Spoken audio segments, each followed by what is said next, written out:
Keep it down. Show me ID. All of you now. We're having lunch. No crime, no ID. You trespass. Stand up or you're going out in cuff. You never spoke to the owner. You touched me and you're assaulting the chief of surgery on camera.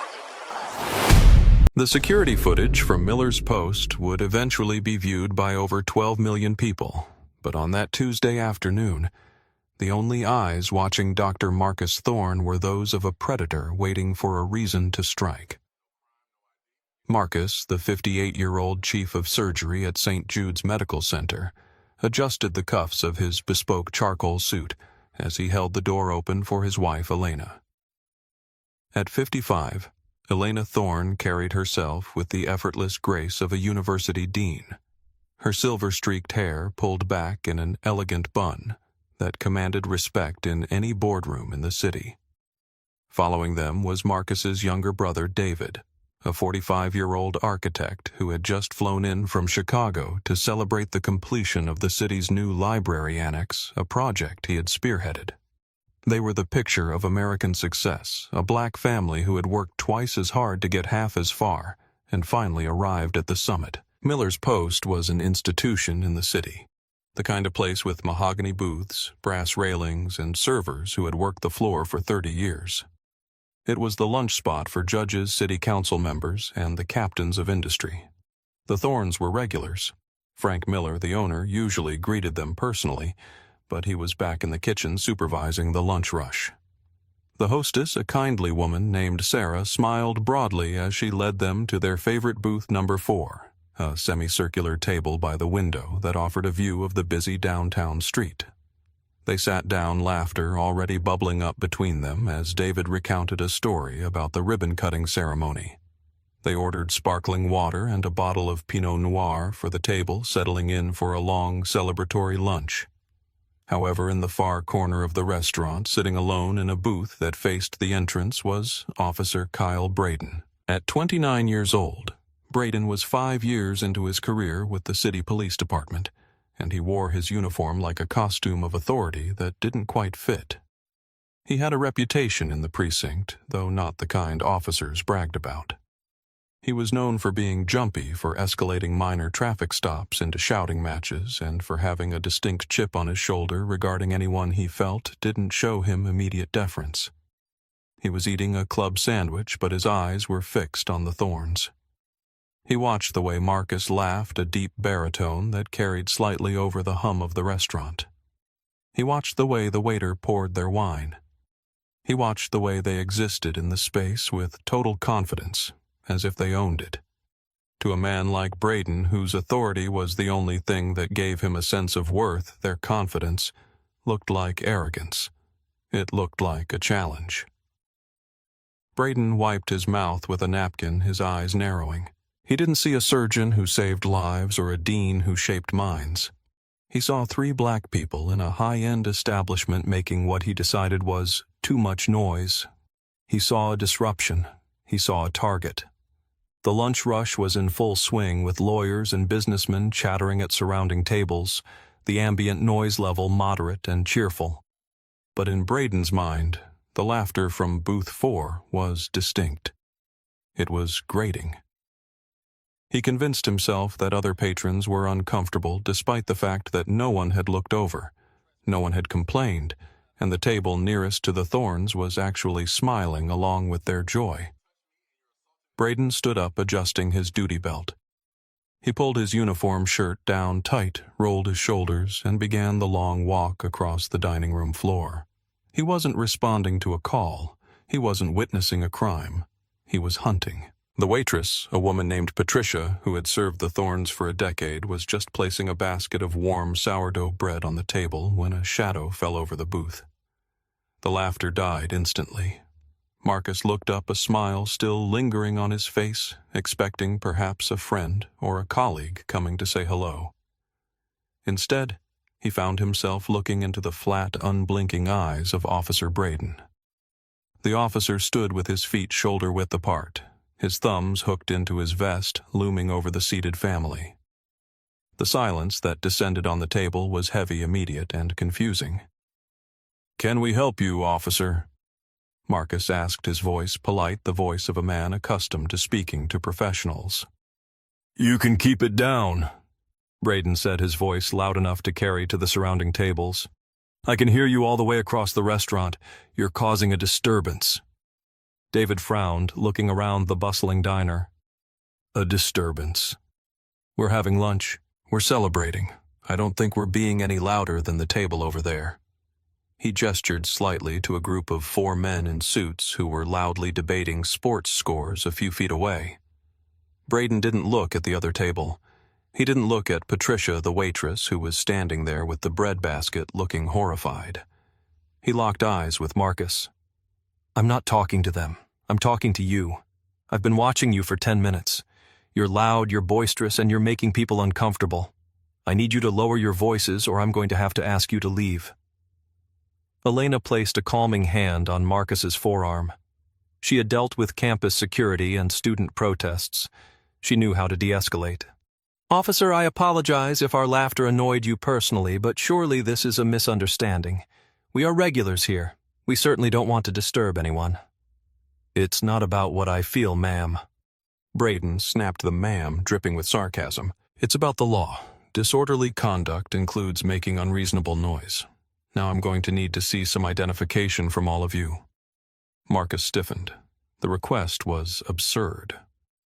"Identification for eating lunch. Officer, with all due respect, we haven't committed a crime. We aren't driving a vehicle. We are seated in a private establishment. You have no legal basis to demand our identification." Braden's face flushed a deep, angry red. He wasn't used to people knowing the law. He was used to fear. He was used to immediate compliance. "I am conducting an investigation into a disturbance of the peace. Under state law, failure to identify yourself during a lawful detention is obstruction. Now hand over your IDs, or we're going to have a much bigger problem." "We are not detained," Marcus said firmly, his voice dropping an octave, becoming the voice that commanded operating rooms during a crisis. "Unless you can articulate a reasonable suspicion that we have committed, are committing, or are about to commit a crime. This is a consensual encounter, and I do not consent to providing my papers like I'm in a police state. We are eating our lunch. Please step away from our table." The air in Miller's Post seemed to be sucked out of the room. The clinking of silverware stopped. Conversations at nearby tables died out. Every eye in the restaurant was now fixed on Booth 4. Officer Braden felt the weight of the onlookers, but instead of realizing his mistake, he felt the desperate need to assert dominance. He had been challenged in public by a black man in a suit who used words like articulate and consensual encounter. His ego, fragile and bruised, took over completely. He realized he had no legal ground for the noise complaint. It was subjective and weak. He needed something stronger. He needed total control. "You're refusing a direct order?" Braden asked, his hand drifting down to rest on his holstered taser. "I am refusing an unlawful order," Marcus corrected him. "There is a difference." Braden sneered. "Okay, have it your way. Since you want to be lawyers about it, let's try this. You're trespassing. The owner doesn't want you here. I have the authority to remove unwanted patrons. You are now officially trespassed from Miller's Post. You have 2 minutes to pay your bill and leave, or you're going out in cuffs." David stood up halfway, his fists clenched at his sides. "This is insane. You haven't even spoken to the owner. You can't just decide we're trespassing because you don't like us." "Sit down." Braden barked, his hand moving to his radio. "Dispatch, send me a backup unit to Miller's Post. I have 3 uncooperative subjects refusing to leave the premises. Potential 10 to 15. Elena looked at her husband, her eyes wide with disbelief. "Marcus, he's actually doing this. He's going to arrest us." "Let him try," Marcus said, though his heart was hammering against his ribs. He knew the danger. He knew that being right didn't stop a bullet or a taser. He reached into his pocket, not for a weapon, but for his phone. He placed it on the table face up and hit record. "Officer, I am recording this interaction. You are now claiming we are trespassing. Have you received a complaint from the management? Have you been asked by the owner, Frank Miller, to remove us? I am the law in this building right now, Braden said, leaning in close, his breath smelling of stale coffee. And I've determined your behavior is disorderly. That makes you unwanted. That makes this trespassing. Stand up. All of you. Now. At the table across the aisle, a young woman in business attire had her phone out, discreetly recording. 2 tables down, an older man was doing the same. The audience was growing, and the digital record was beginning to form. Braden didn't care. He was in the tunnel vision of authority. He saw 3 people defying him, and he was going to break them. I'm not leaving, Marcus said calmly. We have done nothing wrong. Braden didn't wait for another word. He stepped into the booth. Gap grabbed Marcus by the upper arm of his expensive suit jacket and yanked. That's it. You're under arrest for trespassing and resisting an officer. The physical contact was shocking in its violence. Marcus was a 58-year-old man, a grandfather, a pillar of the medical community. He was being hauled out of a booth like a barroom brawler. Braden's grip was iron tight, his fingers digging into the muscle of Marcus's arm, crumpling the fine fabric of the suit. Elena screamed, "Don't touch him! He has a heart condition!" David lunged forward but stopped himself, knowing that any physical move against the officer would result in immediate violence against all of them. He held his hands up, palms open, shouting, "We are complying, don't hurt him! Hurt! Move!" Braden shouted, twisting Marcus's arm behind his back in a control hold designed for violent felons, not surgeons having lunch. He shoved Marcus toward the center aisle of the diner. Marcus stumbled but caught his footing, his face a mask of pained dignity. I am not resisting, Marcus said loud and clear, looking directly at the woman recording him. I am Dr. Marcus Thorne. I am being forcibly removed from Miller's post for eating lunch. This officer has refused to provide a reason other than his own bias. Shut up and walk, Braden growled, pushing him forward. He looked back at Elena and David. You two move it, or you're next in cuffs. The procession was a grotesque parade. Officer Braden, red-faced and sweating, marching the distinguished family down the center aisle of the restaurant. Patrons stared with open mouths. Some looked away in shame, others watched with furrowed brows. It was the walk of shame intended to humiliate, to strip away the veneer of their success and reduce them to common criminals. As they neared the front entrance, the double-swinging doors of the kitchen burst open with a loud thwack. Frank Miller stepped out. He was 68 years old, wearing a white chef's coat stained with tomato sauce and olive oil. He was a big man, a Vietnam veteran who had built this business from a roadside stand into a city landmark. He had heard the commotion from the grill line, the shouting, the silence of the dining room, and he had come to investigate. He saw the scene instantly. His best customers, the Thornes, being marched out like prisoners. He saw the young officer he didn't recognize manhandling the chief of surgery. Frank's face went from confusion to a cold, hard rage in the span of a second. Hey! Frank's voice boomed, a command voice that had once led a platoon in the Mekong Delta. What the hell is going on here? Braden paused, surprised by the interruption. He saw an old man in an apron and assumed he was just another bystander. Police business. Step aside, sir. These individuals are being removed for trespassing. Frank Miller didn't step aside. He stepped forward. He walked right up to Braden, ignoring the uniform, ignoring the gun, ignoring the badge.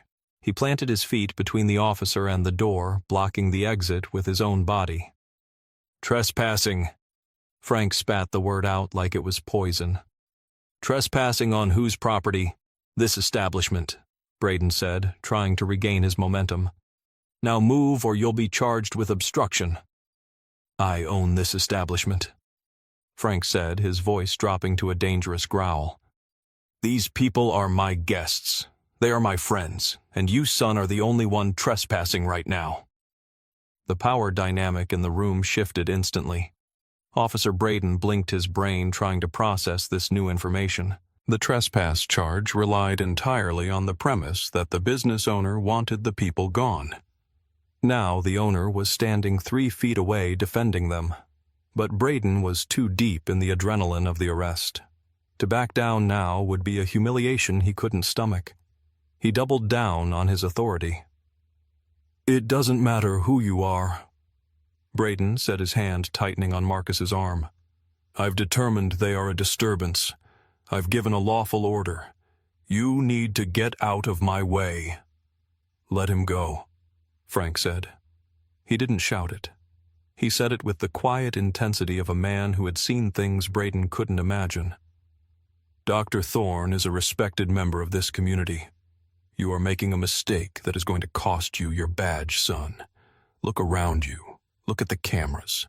You are assaulting a customer in my restaurant against my will." "I said move," Braden shouted, panic starting to edge into his voice. He tried to shove past Frank, using his shoulder to check the older man. Frank didn't budge. He absorbed the impact like a stone wall. "I fought for this country," Frank said, his eyes locking onto Braden's. "I took shrapnel in my leg so people could have rights. I didn't do it so some punk with a badge could harass a family having lunch. You want to arrest someone for trespassing? Arrest me, because I'm telling you right now to get the hell out of my restaurant." Braden froze. He was trapped. He couldn't arrest the owner of the building for trespassing in his own building. The logic of his actions had completely collapsed. The diners were now standing up. The silence had broken. People were murmuring, pointing.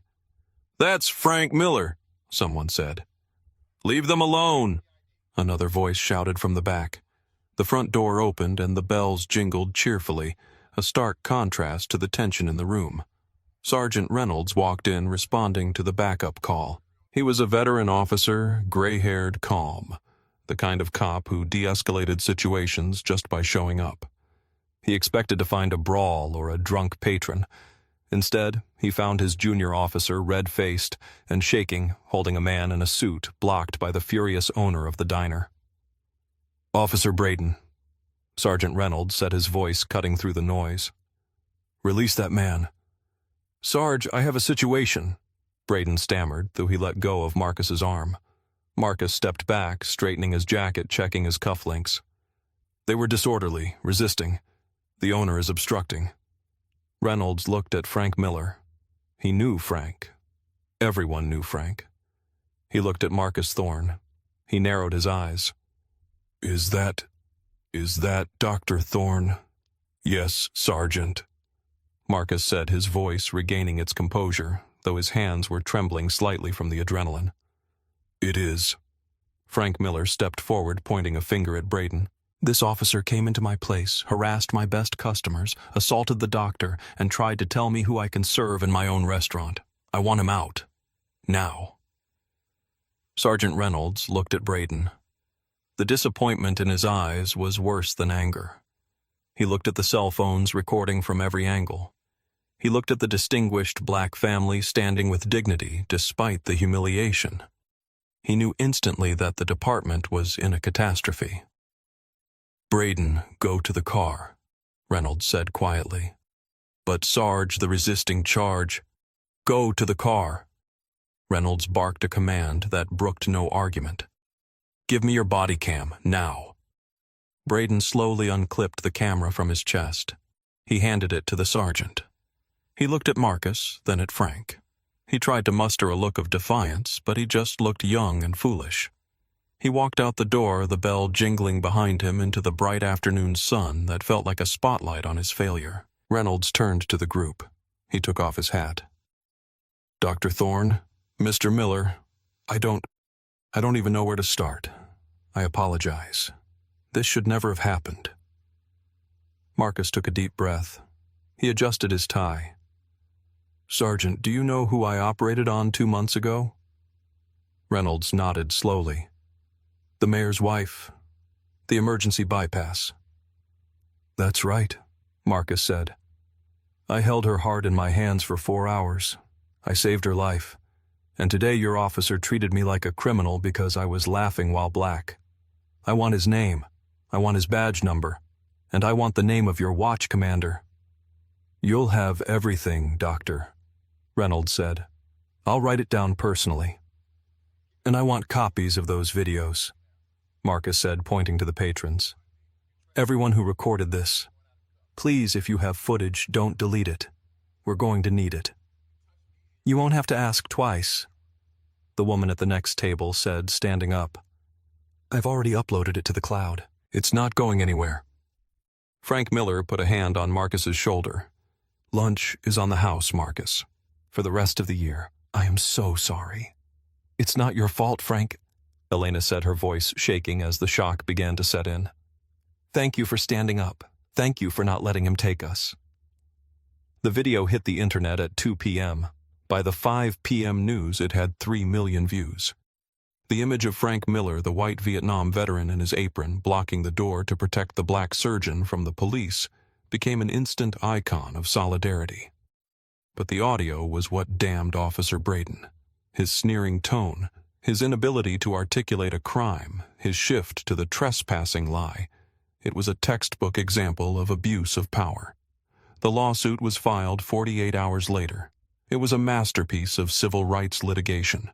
The Thorne family, represented by the top firm in the state, sued the city, the police department, and Officer Kyle Braden individually. They alleged unlawful seizure, false arrest, assault, battery, defamation, and violation of their First and Fourth Amendment rights. The discovery phase of the lawsuit was brutal for the department. Internal Affairs, under pressure from the mayor, who was reportedly apoplectic with rage upon seeing the doctor who saved his wife treated that way, opened the vaults. They found that Braden had a history. There were 7 prior complaints of rudeness and unprofessional conduct involving minority citizens over the age of 50. All had been dismissed as unsubstantiated, or he said, she said. But the pattern was clear. Braden preyed on older black people, assuming they would be too polite, too scared, or too disconnected to fight back. He picked targets he thought were weak.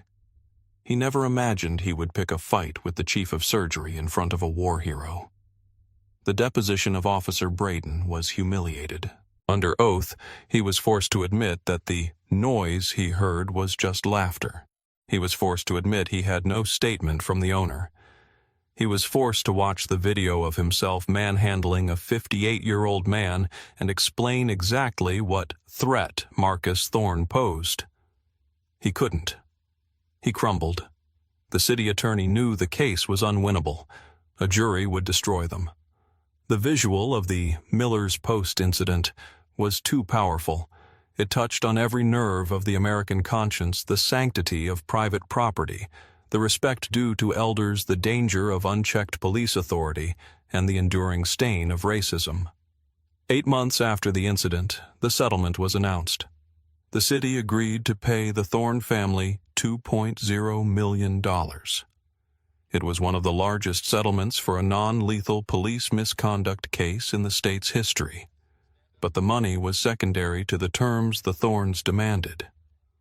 Officer Kyle Braden was terminated, not allowed to resign, fired. Out too. The settlement included a stipulation that the city would not contest the revocation of his peace officer certification, effectively ensuring he would never carry a badge and a gun in the state again. He lost his pension. He lost his career. He was 29 years old and had become a national pariah. The settlement also mandated a new policy for the department, the Thorne Rule. It required that for any trespassing removal from a business, officers must obtain a signed physical complaint from the owner or manager on duty before taking action unless there was an immediate threat of violence. It removed the officer's discretion to act as an agent of the business without the business's consent. On a crisp Tuesday afternoon, 1 year after the incident, the bell at Miller's Post jingled. The conversation in the diner didn't stop this time, but heads turned. Dr. Marcus Thorne, Dr. Elena Thorne, and David Thorne walked in. They were dressed impeccably, just as before. Frank Miller was waiting at the hostess stand. He wasn't in the kitchen this time. He was in a fresh shirt and tie. He walked over and extended his hand to Marcus. "Table number 4, doctor," Frank asked, his eyes crinkling with a smile. "Table number 4, Frank." Marcus replied, gripping the man's hand warmly. They sat in the same booth. They ordered the same wine. And when the food came, they laughed. They laughed loud and long. They laughed with the freedom of people who had looked tyranny in the face and watched it blink. The security camera in the corner captured it all. But this time, nobody was watching with suspicion. They were just watching a family having lunch safe in a city that had been forced to learn that dignity is not a request, it is a right. The story of the Thorns and Frank Miller is a reminder that authority without accountability is just bullying. It reminds us that when we see something wrong, we have two choices: watch in silence or stand in the doorway like Frank. What would you have done if you were sitting at the next table? Would you have pulled out your phone, or would you have stood up? Let me know in the comments below. And if you believe that justice should always have the final word, hit that like button and share this story. It helps us keep telling the truth. Stay safe, and thanks for watching.